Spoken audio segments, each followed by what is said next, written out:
शुक्लां ब्रह्मविचारसारपरमा माद्यां जगद्व्यापिनीं वीणापुस्तकधारिणीम् अभयदां जाड्यान्धकारापहां हस्ते स्फाटिकमालिकां विदधतीं प्रथमाक्षणे संस्थितां वन्दे तां परमेश्वरीं भगवतीं बुद्धिप्रदां शारदाम्। हम लोगों ने कल अध्व परिमाणे च वार्तिक तक पाठ को खत्म किया था। आज हम लोग अदेंगुणः सूत्र को पढ़ेंगे। सबसे पहले सूत्र का अर्थ देखते हैं। अदेंगुणः अत एंग गुणः। अत अर्थात ह्रस्व आकार और एंग मतलब एंग प्रत्याहार ए ओ। ठीक, अत प्लस एंग। अत अर्थात ह्रस्वाकार, एंग मतलब ए ओ। अब हम जानेंगे कि पूरे व्याकरण शास्त्र में जहाँ भी गुण का बात आएगा तो वहाँ पे 3 वर्ण ही उपस्थित होंगे। एक अ है, एक ए है, एक ओ है। क्योंकि अदेंगुणः सूत्र कहता है अत एंग च गुण संज्ञः स्यात्।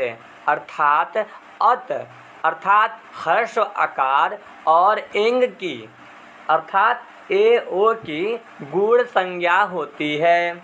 अदेंगुणः केवल 3 वर्ण को गुण संज्ञा का दर्जा देता है।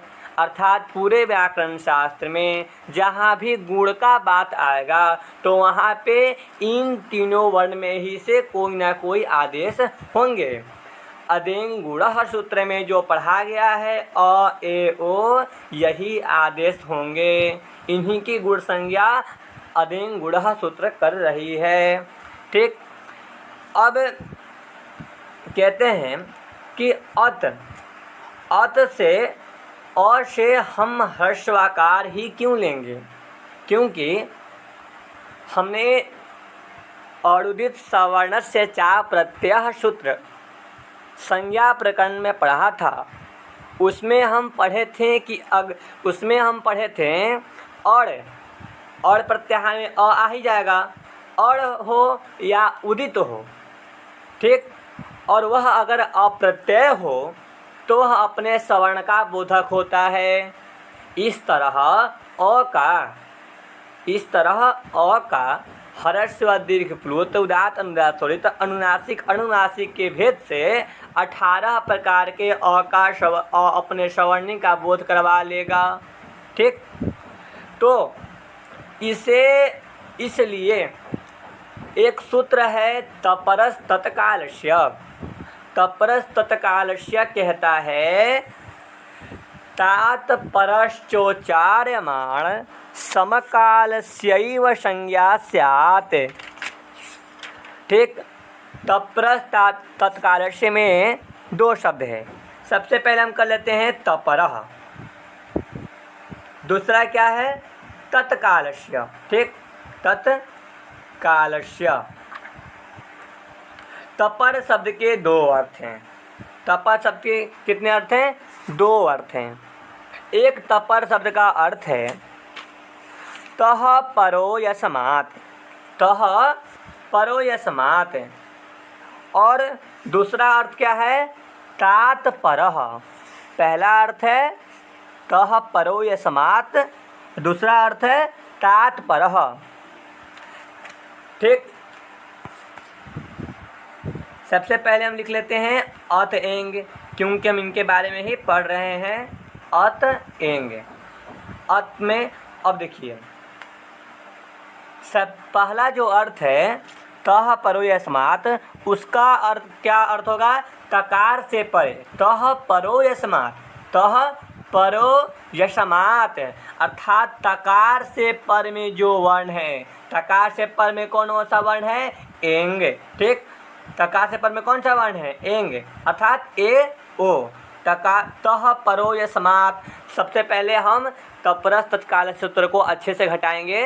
कहता है तपरस तत्काल सूत्र कहता है क्या? तह परो यस्मात्, अर्थात तकार से पर में जो है, ये अत में जो तकार है इससे पर में जो है, इससे पर में क्या है? तो इससे पर में है एंग, अर्थात ए ओ।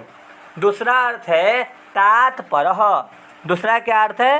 तात परह, अर्थात तकार जिससे परे है। ये जो तकार है वो जिससे परे है। तो तकार किससे परे है? तकार अ से परे है। ठीक, पहला क्या अर्थ है? तह परो यस्मात्, तह परो यस्मात्, तकार से जो पर में है।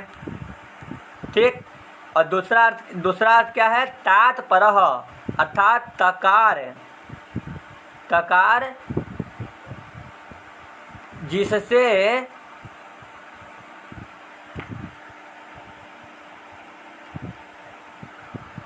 परे है। देखिए समझिएगा, पहला अर्थ है तकार से जो पर में है, तह परो यस्मात्, तकार से जो पर में है। ये अत में जो त है, तकार से पर में कौन सा वर्ण है? एंग, अर्थात ए ओ। और दूसरा अर्थ है तात परह, तात परह अर्थात तकार जिससे परे है। तकार किससे परे है? तो तकार हमारा किससे परे है? तकार हमारा अ से पर में है। ठीक, तकार किससे पर में है? तकार किससे पर में है? तो अ से पर में तकार है। और तकार से परे कौन है? तो तकार से परे एंग है, अर्थात ए ओ है। तो इसको हम तपर कहेंगे। ठीक, तकार से जो पर में है एंग, इसको हम तपर कहेंगे। और तकार जिससे परे है, अर्थात तकार किससे परे है? तो तकार अ से परे में है, अर्थात इसको हम क्या कहेंगे? तो इसको हम कहेंगे तपर। तपर शब्द के दो अर्थ हैं, एक अ को मानेंगे, एक एंग को मानेंगे। अर्थात हम अ को कहेंगे तपर और एंग को तपर कहेंगे। ठीक, इतना बात समझ में आ गया। अब जानेंगे कि हम तपरकरण करते किस लिए हैं। तो कहते हैं कि देखिए, ये जो अत है, ठीक, ये जो अत एंग जो है, जो अदेंग गुणा कहता है अत एंग च गुण संज्ञा स्यात्, ये अत और एंग जो है, अगर यहाँ पे तपरकरण नहीं होता तो अ जो है वो अपने 18 स्वर्ण का बोध करवाता। ठीक, जहाँ पर तपरकरण हो जाता है वहाँ पे स्वर्ण का बोध नहीं होता है, क्योंकि लिखा हुआ है तपरस तत्कालस्य, तपरः तत्कालस्य। तत् मतलब उसी, कालस्य मतलब काल का। कहते हैं कि अगर सूत्र में तपरकरण हुआ है और अगर वहाँ पे ह्रस्व आकार का प्रयोग हुआ है तो वह ह्रस्व आकार का ही ग्रहण करेगा। अगर आत में तपरकरण हुआ है तो वह केवल दीर्घ आकार का ही ग्रहण करेगा, ह्रस्व आकार का ग्रहण नहीं करेगा। अर्थात तपरकरण से हम ये समझेंगे कि तपरकरण जहाँ पे हुआ है वह जिस काल में हुआ है, अगर वह ह्रस्व में हुआ है तो ह्रस्व का ही ग्रहण करेंगे, अगर वह दीर्घ में हुआ है तो दीर्घ का ही ग्रहण करेंगे। अत एंग में ह्रस्व आकार का ग्रहण हुआ है, इसलिए हम ह्रस्व आकार का ही ग्रहण करेंगे। यहाँ पे अणुदित सवर्ण चा प्रत्यय से 18 सवर्णी का बोध नहीं हो पाएगा। ठीक, तपरस तत्कालस्य के वृत्ति में तपरस तत्कालस्य के वृत्ति में लिखा हुआ है, एक मिनट, तपरस तत्कालस्य के वृत्ति में लिखा हुआ है कि उच्चार्यमाण समकाल शैव संज्ञा स्यात्। कहते हैं कि तपरकरण जहाँ पे हुआ है वह अपने समकाल का, वह अपने ही काल का बोध करवाता है। अगर वह ह्रस्वाकार के साथ अपरकरण हुआ है तो ह्रस्व आकार का ही ग्रहण होगा। तपरस तत्काल से सूत्र का अपना कोई इसका मतलब अपने कुछ नहीं करता है। ये अदेंग गुणः वृद्धि आदज ऐसे सूत्रों में जहाँ पे तपरकरण किया गया है वहाँ पे जाके यह अर्थ बतलाता है कि अगर हम अत के साथ अपरकरण किए हैं, अत के साथ अपरकरण हुआ है तो वहाँ पे केवल अ का ही ग्रहण, ह्रस्वाकार का ही ग्रहण होगा। यहाँ पे 18 प्रकार के जो सवर्णिक ग्रहण होते हैं वह नहीं होगा। अगर वृद्धि आदेश में आत का बात हुआ आया है आत, तो यहाँ पे केवल दीर्घ आकार का ही ग्रहण होगा। यहाँ पे 18 सवर्णी का ग्रहण नहीं होगा। तपरकरण करने का मतलब यही होता है, जहाँ पे तपरकरण हुआ रहेगा वहाँ पे जो काल में जिस उसका ग्रहण हुआ है सूत्र में उसी काल का केवल वह बोध कराएगा। तो अब हम समझ गए कि अदेंग गुणा में अत एंग है, तो अदेंग गुणा में अत में ह्रस्वाकार, एंग में ए दीर्घ एकार और दीर्घ ओकार, केवल इसका ही ग्रहण होगा, बाकी किसी का ग्रहण नहीं होगा। तो अब हम कह सकते हैं कि पूरे व्याकरण शास्त्र में जहाँ भी गुण की बात आएगी वहाँ पे गुण जब भी होगा तो अ ए ओ ये तीन वर्णों का ही होगा। और अब हमें ये भी समझ में आ गया है कि अत अर्थात जो अत है, अत में हम केवल ह्रस्वाकार का ग्रहण क्यों करते हैं और त का मतलब होता क्या है। ठीक, अब हमें ये तपरस तत्काल सूत्र से हमें निश्चिंत होंगे कि ये होता क्या है। ठीक, अब आगे बढ़ते हैं। अगला सूत्र है हमारा आद गुणः। ठीक, आद गुणः कहता है, सबसे पहले इसका हम परिचित करते हैं। आद गुणः, ठीक, आत प्लस गुणः ऐसा है, ठीक ना। अब देखिए ये जो आत है यहाँ पे तपरकरण नहीं हुआ है। क्यों नहीं हुआ है ये देखेंगे, क्योंकि राम शब्द रहता है। ठीक, पंचमी में क्या बनता है, पंचमी बनता है रामात, ऐसा बनता है ना, राम शब्द से रामात। ठीक, बालक शब्द रहता है तो पंचमी में क्या बनता है, बालकात। ठीक, राम का रामात और रामात बनता है। उसी तरह और शब्द होता है, और शब्द का पंचमी में आत और आद बनता है। ठीक,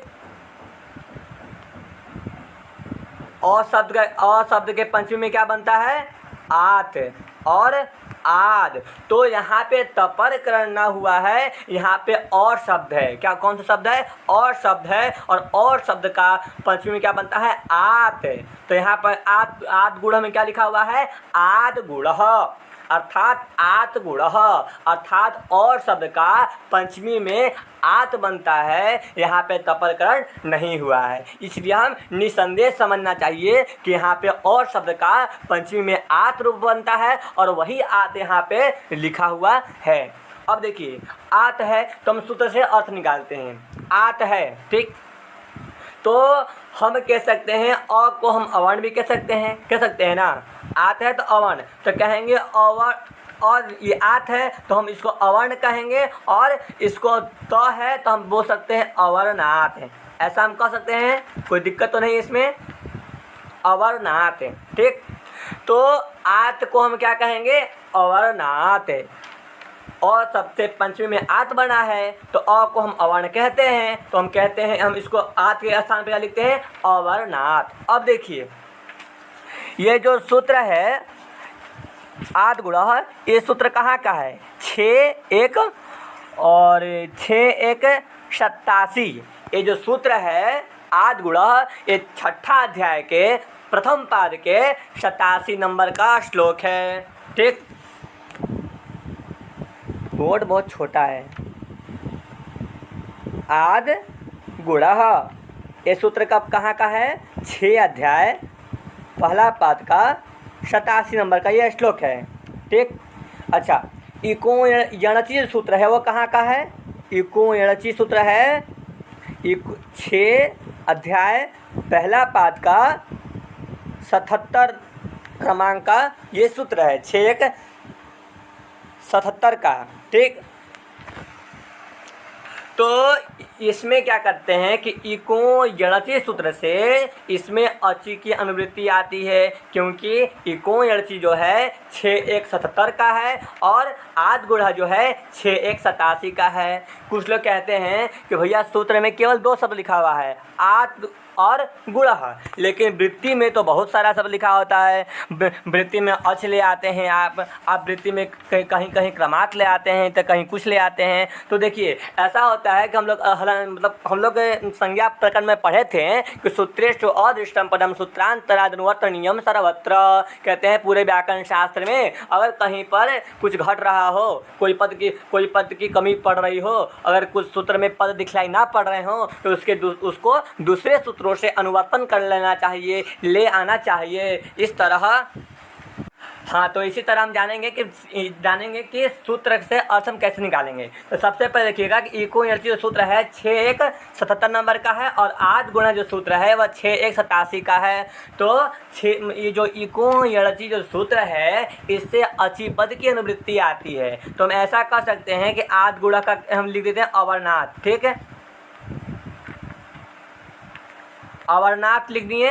अवर्णात के बाद इको यणचि से हम कौन सा पद ले आएंगे, अचि, तो हो गया अवर्णात अचि। अब देखिए एक सूत्र है एकः पूर्वपरयोः सूत्र है, एकः पूर्वपरयोः, ये सूत्र बहुत महत्वपूर्ण सूत्र है। एकः पूर्वपरयोः, ये जो सूत्र है ये 6ठा अध्याय के पहला पाद का 84 नंबर संख्या का शायद ये सूत्र है। एकः पूर्वपरयोः, इको यणचि सूत्र है 6 अध्याय पहला पाद का 77 नंबर का श्लोक और आद गुणा है 6ठा अध्याय के पहला पाद का 87 नंबर सूत्र। तो एकः पूर्वपरयोः से हम पूर्वपरयोः का अनुवृत्ति करेंगे, तब अर्थ हो जाएगा अवर्णात। ठीक, उसके बाद अचि, उसके बाद पूर्व परयोः षष्ठी है, उसके बाद एकः। ठीक, इतना हम अनुवृत्ति करके ले आए। अवर्णात मेरा आद से अवर्णात हम कर लिए पंचमी में, अवर्ण है इसलिए हम अवर्णात कर दिए पंचमी में। अचि हम कहाँ से ले आए, इको यणचि से अनुवृत्ति करके अचि ले आए। और पूर्व परयोः एकः कहाँ से ले आए, एकः पूर्व परयोः सूत्र है, ये पूरे सूत्र का अनुवृत्ति आया तो पूर्व परयोः एकः हम लिख दिए। ठीक है, इतना हम ले आए। अब हम आगे में लिख देते हैं गुणः, क्योंकि आद गुणा था आद गुणा से आद से अवर्णात लाए हैं, लेकिन गुणा बचा हुआ था, इसको हम सबसे अंतिम में लिख दिए गुणः। अब हम देख लेते हैं, अब हम इसका अर्थ देखते हैं। अवर्णात से अर्थात अवर्ण से, अचि अर्थात अच के परे होने पर, अवर्ण से अच के परे होने पर पूर्व परयोः अर्थात पूर्व पर के स्थान में, षष्ठी है, पूर्व पर के स्थान में एक आदेश होता है। क्या होता है, तो गुण आदेश, एक गुण आदेश होता है। अब देखिए सूत्र से पूरा अर्थ निकल गया ना, अनुवृत्ति कर लिए हम, तो खुद अर्थ हम इसका निकाल लिए। पहले जो प्राचीन जो व्याकरण था जिसमें अष्टाध्यायी प्रणाली से पढ़ाई होती थी, उसमें इसी तरह का पाठ पढ़ाया जाता था। वहाँ पे पहले लोग वृत्ति याद नहीं करते थे, पूरे सूत्र याद करते थे और उनको सूत्र से ही अर्थ निकालना होता था और वो बता देते थे कि इसका अर्थ क्या होगा, इसका वृत्ति क्या होगा। उसका वृत्ति पहले के लोग खुद से बनाते थे, इसलिए तो इतने बड़े बड़े विद्वान पहले पैदा होते थे। अब लोग लघु सिद्धांत से पढ़ते हैं।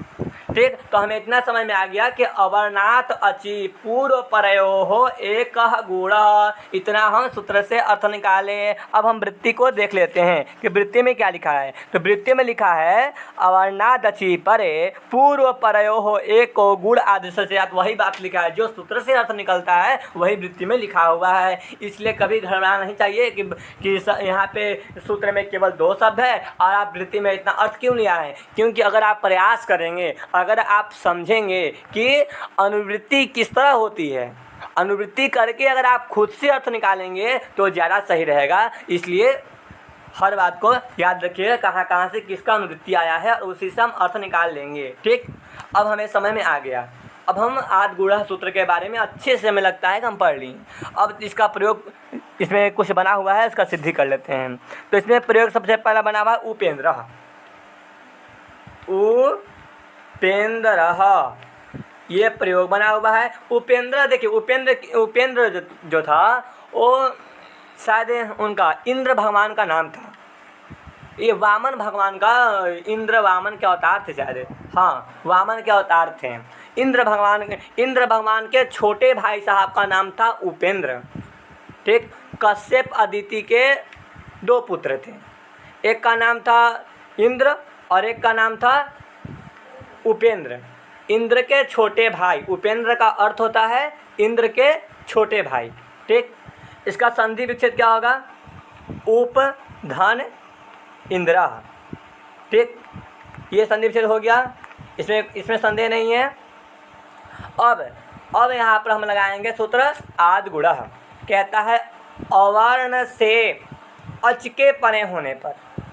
देखिए, आप संधि जब भी करेंगे तो उसमें शब्दों को नहीं लेना है, शब्द कुछ भी हो, हमें संधि में केवल वर्ण को लेना है। एक प्लस के जो पहले वर्ण है हमें इससे मतलब होता है, और प्लस के बाद वाला जो वर्ण है हमको इससे मतलब होता है। तो क्या लिखा है वृत्ति में? अवर्ण से अच परे में हो। ठीक, अवर्ण की कौन सा है? तो प उत्तरवर्ती जो आकार है वह वर्ण है, और अच प्रत्यय पर में क्या है? ई है। तो अवर्ण से अच पर में हो तो पूर्व पर के स्थान में क्या होता है? तो गुण रूप एक आदेश होता है। दोनों को मिलकर कौन सा वर्ण? एक वर्ण आदेश होगा। ठीक है, तो अब देखिए, अब यहाँ पे सूत्र आ जाएगा स्थानीय अंतरतम की सहायता से। यहाँ पे हम दोनों का उच्चारण स्थान मिलाएंगे। हम पहले बताए थे कि गुण संज्ञा कौन कौन सा वर्ण का होता है? तो अ ए ओ का। पूरे व्याकरण शास्त्र में जहाँ भी गुण संज्ञा की बात होगी वहाँ पे 3 वर्ण उपस्थित होंगे, अ ए ओ। अब हमें इन तीनों में से ही किसी वर्ण को आदेश करना है। किस वर्ण को आदेश करेंगे? इसलिए हम उच्चारण स्थान मिलाएंगे। प का उच्चारण स्थान क्या होता है? अकुह विसर्जनीय नाम कंठः। ठीक, अ ए ओ। और ई का क्या होता है उच्चारण स्थान? तो इचू या सानाम तालु। दोनों का उच्चारण स्थान हम देख लिए। अब हम देखेंगे कि हमें जो आदेश करना है उसमें से कौन सा मिल रहा है। तो सबसे पहले अ का हो जाएगा अकुह विसर्जनीय नाम कंठः। ए का क्या होगा? ए दैतोह कंठ तालु। और ओ का ओ दौतोह कंठोष्टम। अर्थात कंठ तीनों में मिल रहा है, अ में, ए में, ओ में। अब ई का क्या है? तो इंद्रा में जो ई है इसका क्या है? इचुए सनम तालु। अब हम देखेंगे इसमें से ज़्यादा सम्मान कौन सा है, ज़्यादा सदृश कौन सा है? तो अ में कंठ मिल रहा है, दूसरे में कंठ ओष्ठ मिल रहा है, लेकिन ए में हमें कंठ भी मिल रहा है और तालु भी मिल रहा है। अर्थात अ और ओ को छोड़कर ए आदेश हो जाएगा। अ और ई के स्थान पर जब ए होगा तो बनेगा उप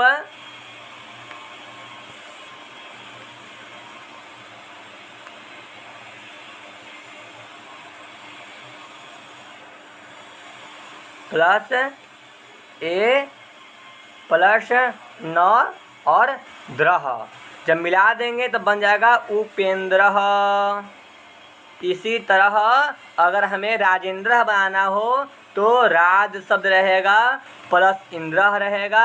यहाँ पर भी अ और ई के स्थान पर हम स्थान तुल्यता बनाकर ए आदेश कर देंगे, राजेंद्र बन जाएगा। सुरेंद्र बनाना हो, सुर शब्द रहेगा, इंद्र रहेगा। ठीक, और ई के स्थान पर ए कर देंगे तो सुरेंद्र बन जाएगा।